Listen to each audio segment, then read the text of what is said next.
ರೈತ ಭಾರತದ ಬೆನ್ನೆಲುಬು, ಎಲ್ರಿಗೂ ಬೇಕೇ ಬೇಕಾದಂಥ ವ್ಯಕ್ತಿ.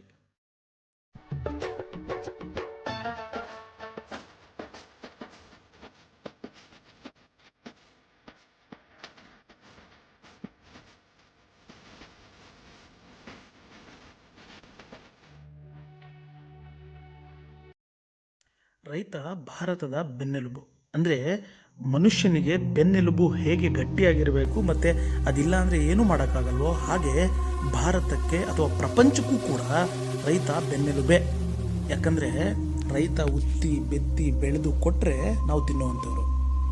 ಇಲ್ಲಾಂದರೆ ಬೇರೆ ಎಲ್ಲಿಂದ ತರ್ತೀರಾ? ಬೇರೆ ಏನು ಮಾಡೋಕ್ಕೆ ಸಾಧ್ಯ ಇದೆ ನಿಮಗೆ? ರೈತ ಅಂದರೆ ಅವನೊಬ್ಬ ನಮಗೆ ನಮ್ಮ ನಮ್ಮ ನಮ್ಮ ನಡುವೆ ನೀರು ಗಾಳಿ ಹೇಗಿದೆಯೋ ಆ ಥರ ಆಹಾರ ಹೋಗಬೇಕು ಅಂದರೆ ಅದು ರೈತನಿಂದ ಮಾತ್ರ ಸಾಧ್ಯ. ರೈತ ಅಂದರೆ ಕೇವಲ ಕೆಲಸಗಾರನಲ್ಲ ಅವನು.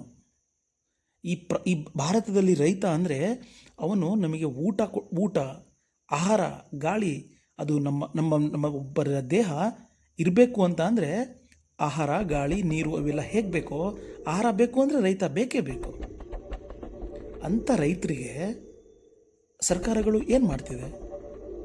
ಅವ್ರ ಕಷ್ಟಗಳು ಯಾರ ಕಣ್ಗೂ ಕಾಣಿಸಲ್ಲ. ಬೆಳಿಗ್ಗೆ 5 ಗಂಟೆಗೋ 4 ಗಂಟೆಗೋ ಅವರ ಕೆಲಸಕ್ಕೆ ತಕ್ಕಂತೆ ಹೇಳ್ತಾರೆ. ಏನು ನೋಡಲ್ಲ, ರಾತ್ರಿ ನೋಡಲ್ಲ, ಮಳೆ ನೋಡಲ್ಲ, ಬಿಸಿಲು ನೋಡಲ್ಲ. ತಮ್ಮ ಕೆಲಸಗಳಲ್ಲಿ ಮುಗ್ಧರಾಗಿರ್ತಾರೆ.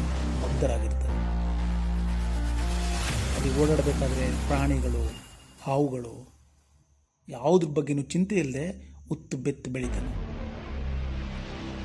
ಒಂದು ಸಲ ಎಲ್ಲಾದರೂ ರೈತರು ಕೂಡ ಇಂಥದ್ದೆಲ್ಲ ನಾವು ಏನು ಕಷ್ಟಪಡಬೇಕು, ಎಲ್ಲೋ ಸಿಟಿಗೆ ಹೋಗಿ ಕೆಲಸ ಮಾಡ್ಕೊಂಡು ಇದ್ಬೇಡ, ತಿಂಗಳಿಗೆ ಇಷ್ಟು ಸಂಬಳ ಬರುತ್ತೆ, ಮನೆಯಲ್ಲಿ ಒಂದು ಇಬ್ಬರು ಇದ್ದೀವಿ, ಗಂಡ ಹೆಂಡತಿ ಅಥವಾ ಮಕ್ಕಳಿರ್ತೀವಿ, ಯಾವುದಾದ್ರೂ ಫ್ಯಾಕ್ಟ್ರಿಲಿ ಸೇರ್ಕೊಂಡು ಕೆಲಸ ಮಾಡ್ಕೊಂಡು ಇದ್ಬೇಡ ಅಂತ ಒಂದು ಸಲ ಯೋಚನೆ ಮಾಡಿದ್ರೆ ಅವರು ದೇಶದ ಕತೆ ಅಥವಾ ಪ್ರಪಂಚದ ಕತೆ ಏನಾಗ್ಬೋದು?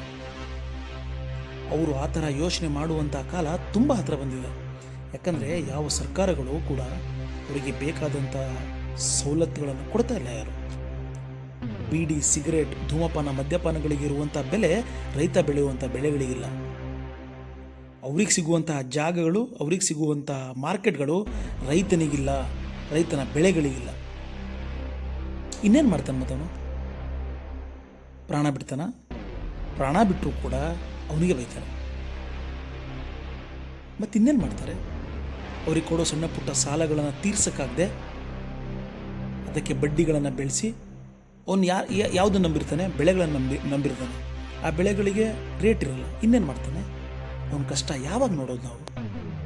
ಅವನಿಲ್ಲ ಅಂದರೆ ನಾವು ಇರೋಕ್ಕೆ ಸಾಧ್ಯನಾ? ಮೊದಲು ನಮಗೆ ಮುಖ್ಯವಾಗಿ ಬೇಕಾಗಿರೋದು ರೈತರು. ಅವರಿಗೆ ಒಳ್ಳೆಯ ಜೀವನ ಕಟ್ಕೊಡ್ಬೇಕು. ಇದ್ರ ಬಗ್ಗೆ ಸರ್ಕಾರ ಎಷ್ಟು ಬೇಗ ಗಮನ ಹರಿಸಿದ್ರೂ ತುಂಬ ಒಳ್ಳೆಯದು.